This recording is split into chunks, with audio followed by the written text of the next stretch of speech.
Hello, সুপ্রভাত সবাইকে। আশা করি সকলে ভালো আছেন। আমরা এখন সবাই মিলে, সবাই বলাটা ঠিক না, সম্পদ তো চলে গেছে ব্যাঙ্গালোর, আমার ভাইও কাজে ব্যস্ত, তো আমার মা বাবা, শ্বশুর শাশুড়ি, কাকা শ্বশুর সবাই মিলে আজকে যাচ্ছি কামারপুকুর জয়রামবাটি ওখানে। আজকে হচ্ছে 10ই নভেম্বর এবং আজকে জগদ্ধাত্রী পুজোর নবমীর দিন।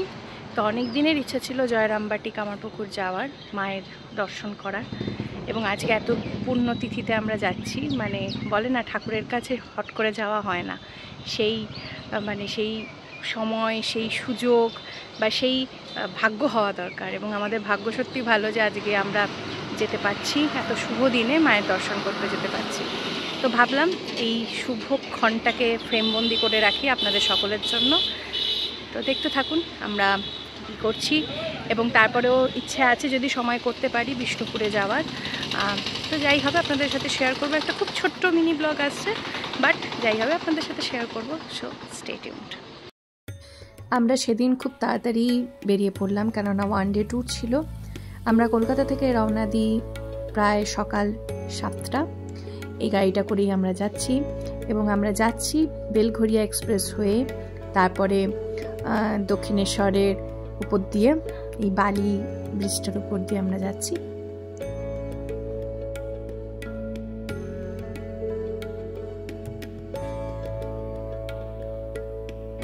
আমরা হাই রোড ছেড়ে এবার এই রাস্তাটা নিলাম। এইটা কি কি বললে যায় একবার রঘুবাবু বলো। চণ্ডীতলা, হ্যাঁ, শিয়াখালা, বাজার মোড় হয়ে চাপাডাঙ্গা। ওকে, এখান থেকে শিয়াখালা, চাপাডাঙ্গা, আরামবাগ সোজা শুরু হবে। চাপাডাঙ্গা।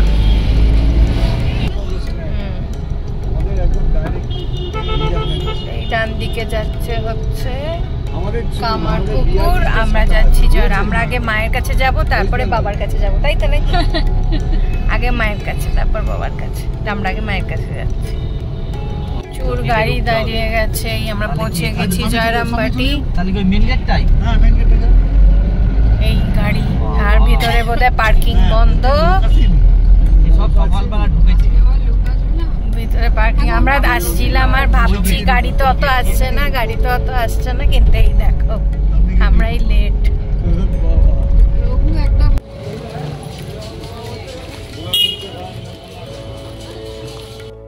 আমরা এখন মায়ের বাড়ির উদ্দেশ্যে যাচ্ছি। এই মেন গেটে নামিয়ে দিয়েছি। আমি তো ফার্স্ট টাইম আসছি। কাকা, তুমি কততমবার আসছো? গুনে যাওয়া যাবে না। আমি ফার্স্ট টাইম আসছি, বেশ ভালো লাগছে, আর প্রচুর লোক যাচ্ছেন, আসছে, আমার ভালো লাগে। মিশন, আমি সেটাই আস্তে আস্তে বলছিলাম, কেননা ছোটোবেলা আমি পড়েছি মিশন আশ্রমে, ক্লাস 5 অবধি। আমাদের ওখানেও এরকম বড় রামকৃষ্ণ তিথিতে আমরা বেরোতাম একসাথে সবাই মিলে, স্কুল থেকে রাস্তায় এসে গান গাইতে গাইতে যেতাম। তো আমার মিশন, মঠ, এই জিনিসটা আমাকে খুব অ্যাট্রাক্ট করে। তো একটা তৃপ্তি লাগছে ব্যাপারটা, দেখতে যাচ্ছি যে আবার সবাই মিলে যাচ্ছি, সেটা তার একটা বেশি আনন্দের জায়গা। জগদ্ধাত্রী পুজোর পুণ্যতিথিতে সতীশ সদনের উদ্বোধন হলো, এবং সেই জন্যেই সবার এত ভিড়।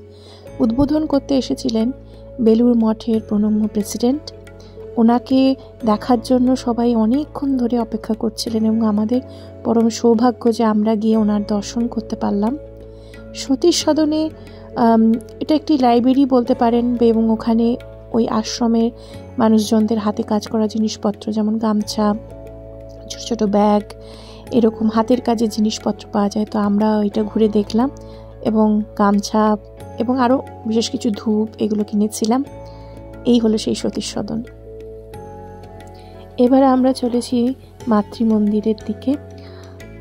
এমনি সময় তো এদের নির্দিষ্ট সময় থাকে, তার বেশি গেট খোলা থাকে না, সকালবেলা 11:30 অবধি। কিন্তু যেহেতু সেদিন জগদ্ধাত্রী পুজোর এবং বিশেষ দিন, তাই জন্য অবারিত দ্বার খোলা ছিল। আমরা খুব সুন্দরভাবে দর্শন করলাম মায়ের মন্দির। এটি মায়ের মন্দির, এখানে গিয়ে মাকে দর্শন করলাম, এবং এটি হলো মায়ের বাপের বাড়ির যে কুলদেবতা রয়েছে তাদের মন্দির। এইগুলো দর্শন করার পর তারপরে আমরা সোজা চলে এলাম যেখানে জগদ্ধাত্রী পুজো হচ্ছে এবং এটা লাইভ টেলিকাস্ট হচ্ছিল। এমনি সময় ভিডিও নেওয়ার এখানে বারণ রয়েছে, কিন্তু যেহেতু এটি বিশেষ দিন সেই কারণে ভিডিও নিতে কেউ বারণ করেনি। এবার আমরা এলাম কামারপুকুরে বাবার কাছে। তো এখানে ভেতরে ছবি তোলা একদমই নিষিদ্ধ ছিল। তো কামারপুকুরে মঠ খোলা থাকে সকাল 11:30 অবধি এবং রামকৃষ্ণ পরমহংসদেবের প্রিয় মিষ্টি হলো সাদা বোঁদে, যেটি এই দোকান থেকে আমরা কিনেছিলাম। আমাদের জয়রামবাটি দেখা হলো, কামারপুকুর দেখা হলো, যদিও বা কামারপুকুর আমি ভিডিও করতে পারিনি, ওখানে ভেতরে পুরোপুরি স্ট্রিক্টলি নট অ্যালাউড, কিন্তু আমরা কামারপুকুরে বাবার দর্শন করলাম এবং ওখানেই আমরা ভোগ খেলাম। তো এখন আমরা যাচ্ছি বিষ্ণুপুরের উদ্দেশ্যে। আমরা এখন যে জায়গাটা আছি এইখান থেকে বিষ্ণুপুর মোরালেস 40 কিলোমিটার্স, যেটা যেতে 1 ঘন্টা মতো সময় লাগবে। তো আমরা খুব তাড়াতাড়ি যাওয়ার চেষ্টা করছি, কারণ রোদ পড়ে গেলে বিষ্ণুপুর দেখাটা একটু ভালো করে দেখতে পারবো না। তো এখন আমাদের গন্তব্যস্থল হচ্ছে বিষ্ণুপুর। বিষ্ণুপুর যাওয়ার পথে এই জঙ্গলটির মধ্যে দিয়ে যেতে হয়। এই জঙ্গলটি হচ্ছে শাল গাছের জঙ্গল এবং এর বিস্তৃতি প্রায় 31 কিলোমিটার।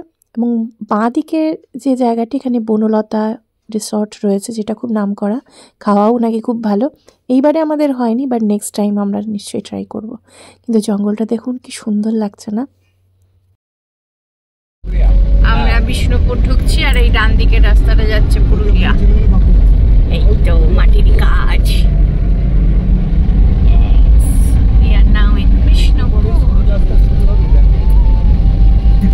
হোক চাই না হোক, খাওয়াটা দরকার আগে। চলে এসেছে মিষ্টি না কি, এটা কি এসছে? ল্যাংচা।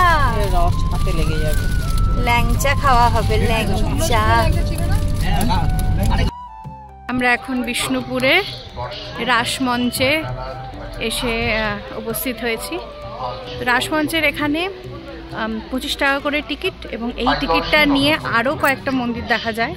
তো একসাথে বেশ অনেকগুলো মন্দির এখানে একসাথে দেখা যায়। এটা হলো বিষ্ণুপুরের রাস মন্দির বা রাসমঞ্চ।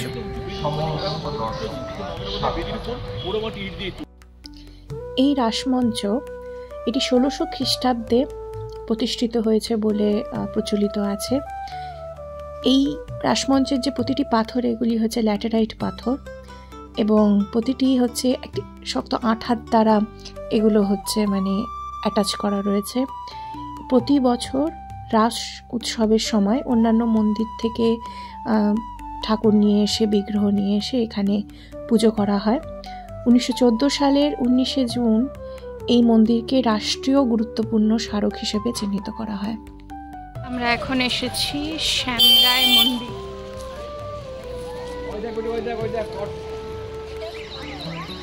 শ্যামরায় মন্দির না, এখন উঠতে দিচ্ছে না। আমরা যে টিকিটটা কেটেছিলাম সেই টিকিটটা দিয়েই, এইটা 25 টাকার টিকিট, ওটাতে আমরা রাস মন্দির দেখলাম। এখন দেখছি এই শ্যামরায় মন্দির, ভেতরে ওঠা যাবে না। এই যে ইঁটগুলো, এগুলো পোড়ামাটির, তো এইগুলো এক ধরনের আঠা দিয়ে আটকানো, এখানে সিমেন্টের কোনো ব্যবহার নেই, গাছের আঠা দিয়ে সব আটকানো। কি সুন্দর কাজগুলো দেখুন, কাজগুলো উফ দারুণ।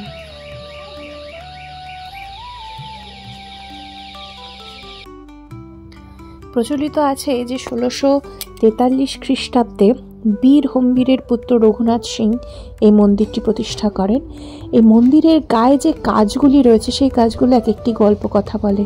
তখনকার জীবনের সমাজ জীবন, পৌরাণিক উপাখ্যান, রামায়ণ ও মহাভারতের বিভিন্ন ঘটনাবলী এখানে উল্লেখিত রয়েছে। মানে অসম্ভব সুন্দর এই টেরাকোটার কাজ, এই পোড়ামাটির কাজ, মানে সত্যি চোখ জুড়িয়ে যায়, রীতিমতো চোখ জুড়িয়ে যায়। এটা মল্ল রাজাদের সময়, মল্ল রাজাদের সময় এইসব মন্দির তৈরি হয়েছে।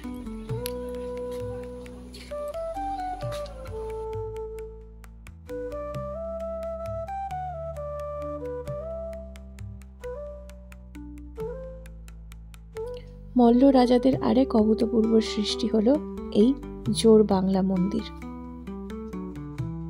পুরো মন্দিরটা টেরাকোটার কাজ, আর একটা স্লোপেতে এই যে ইটটা রয়েছে, হ্যাঁ এই একটা যদি এখানে খুলে যায় তাহলে পুরোটাই ভেঙে পড়ে যাবে। এর আর্চিং এটা এইভাবে।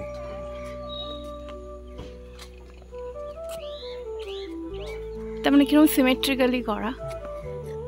না, এই একটা যদি খুলে যায়, ওখান থেকে ভেতরে একটাই খুলে যদি যায় না, পুরোটা ভেঙে যাবে। ওয়ার্ল্ড হেরিটেজের একটা টেরাকোটা কাজের বিশেষত্বটা কি?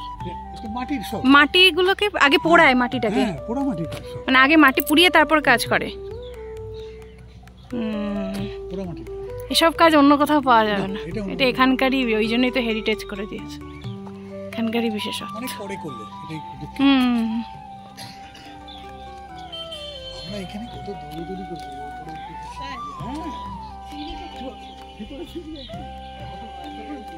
আগে ভেতরে সিঁড়ি দিয়ে ওঠা যেত। এটা কি উদ্দেশ্যে বানানো? জোড়া বাংলো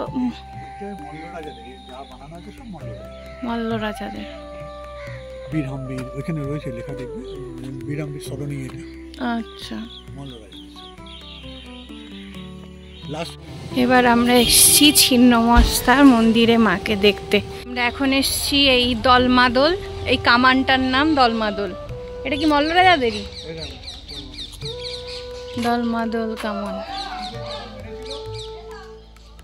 দলমাদলের ইতিহাসটা বলো বলো। হ্যাঁ হ্যাঁ, কি বলো? শোনা কথা এটাই, বর্গিরা যখন এসেছিল, যখন সবাইকে মানে মারতে শুরু করে, তখন মদন মোহন এই দুটো বগলে জল আর মাদলকে নিয়ে, দুজনকে নিয়ে, তাহলে এখানে তো একটাই রয়েছে, একটা লাল মাঠের জলে পড়ে গেছে। ও, তারপরে খুঁজে পাওয়া যায়। এত বড়টা কি করে? মানে 63টা রিং আছে এর মধ্যে। 63টা রিং আজও পর্যন্ত জং পড়েনি। এটা কি রাস্টের না? এরকমই কালার? এরকম। ও, আজ পর্যন্ত কোনোদিন জং পড়েনি। তো কিসের তৈরি? লোহারই তো, তাও জং পড়েনি? হ্যাঁ, 63টা রিং আছে। 63টা রিং আছে। ওয়াও। আর এরই ছোটটা আছে, মিঠা বলে সেটাকে। সেটা রাজবাড়িতে, না এই রাজবাড়িতে, এখানে মল্লরাজার উপরে, টিলার উপরে প্রত্যেক অষ্টমীর দিন সকালবেলা সন্ধি পুজোর আগে ওইটা ফাটানো হয়। আগে বাঁকুড়ার রাজা ফাটাবে, ওই অবস্থা শুনে তারপরে বিষ্ণুপুরের রাজারা ফাটাবে, তারপরে অষ্টমী পুজো শুরু হবে। হ্যাঁ, এই অষ্টমীটা আমাদের মহিষাদলের রাজবাড়িতেও রয়েছে, কামানের দাগের পর হতো। আচ্ছা, বন্ধ হয়ে গেছে। এটাই হচ্ছে দলমাদলের ইতিহাস। এই অনুভব এই দোকানটার সাথে, এটা খুব ভালো দোকান, এখানে অনুভব সিল্কের দোকান। এই বাবাকে ধরে ধরে নিয়ে যাচ্ছে। মা বলেছে বাবাকে একটা শাড়ি কিনে দেওয়ার জন্য, বাবার মুখ পুরো গেছে। শাড়ি, এখানে শাড়ি তো অবশ্যই বালুচুরি, স্বর্ণচুরি, অনেক দাম হবে। তো যাই আমরা অনুভবে, দেখি কি অনুভব হয় আমাদের। একটি সুন্দর দিন কাটিয়ে এবারে ফেরার পালা। এই ব্লগের মাধ্যমে আমি বাংলার বেশ কিছু স্থাপত্য এবং তার ইতিহাস শেয়ার করলাম। আশা করি আপনাদের ভালো লাগবে। এরকম আরও অনেক ইন্টারেস্টিং ব্লগ নিয়ে এবং সাথে আমার গান নিয়ে আমি আসছি। সাথে থাকুন, ভালো থাকুন, আর আমার চ্যানেলটিকে সাবস্ক্রাইব করুন। টাটা।